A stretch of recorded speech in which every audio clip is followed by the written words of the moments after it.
కరీంనగర్ జిల్లా కేంద్రంలోని వివేకానంద డిగ్రీ మరియు పీజీ కళాశాలలో నేడు ముందస్తు సంక్రాంతి సంబరాలను ఘనంగా నిర్వహించినట్లు కళాశాల principal doctor CH Srinivas sir తెలిపారు. ఈ సందర్భంగా మాట్లాడుతూ సంక్రాంతి కొత్త సంవత్సరంలో వచ్చే మొదటి పండుగని తెలియజేస్తూ విద్యార్థులు సంస్కృతి సాంప్రదాయాలకు ప్రతీకలని పేర్కొన్నారు. రకరకాల పిండి వంటలతో ముంగిళ్లలో రంగవల్లులో అలంకరించుకొని కుటుంబ సభ్యులతో అంగరంగ వైభవంగా పండుగను నిర్వహించుకోవాలని పిలుపునిచ్చారు. అనంతరం విద్యార్థులు కళాశాల ప్రాంగణంలో సంస్కృతిని ప్రతిబింబించే రంగురంగుల ముగ్గులను వేస్తూ భోగిమంటలను పేర్చారు. విద్యార్థులు సాంస్కృతిక ప్రదర్శనలు మరియు గాలిపటాల ఎగరవేత ఆహుతులను అలరింపచేశాయి.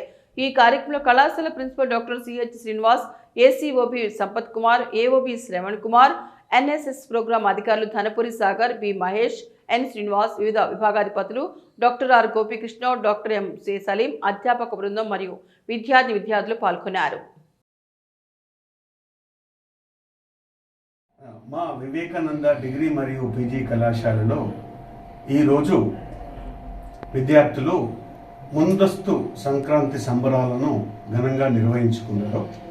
ఇది మా కళాశాల చరిత్రలో మొట్టమొదటిసారిగా ప్రారంభించబడినటువంటి యాక్టివిటీ. ఇందులో మా ఉపాధ్యాయులు, విద్యార్థులు, ఎన్ఎస్ఎస్ ప్రోగ్రామ్ ఆఫీసర్స్ తర్వాత అందరూ యాక్టివ్గా పార్టిసిపేట్ చేశారు. ఇందులో ముగ్గుల పోటీలు, గాలిపటాల ఎగరవేయడము ఇవన్నీ చేసి ముగ్గుల పోటీలో గెలుపొందినటువంటి వారికి బహుమతి ప్రదానం ఇవ్వడం జరిగింది. సో ఇందులో పార్టిసిపేట్ చేసినటువంటి అందరికీ ధన్యవాదాలు.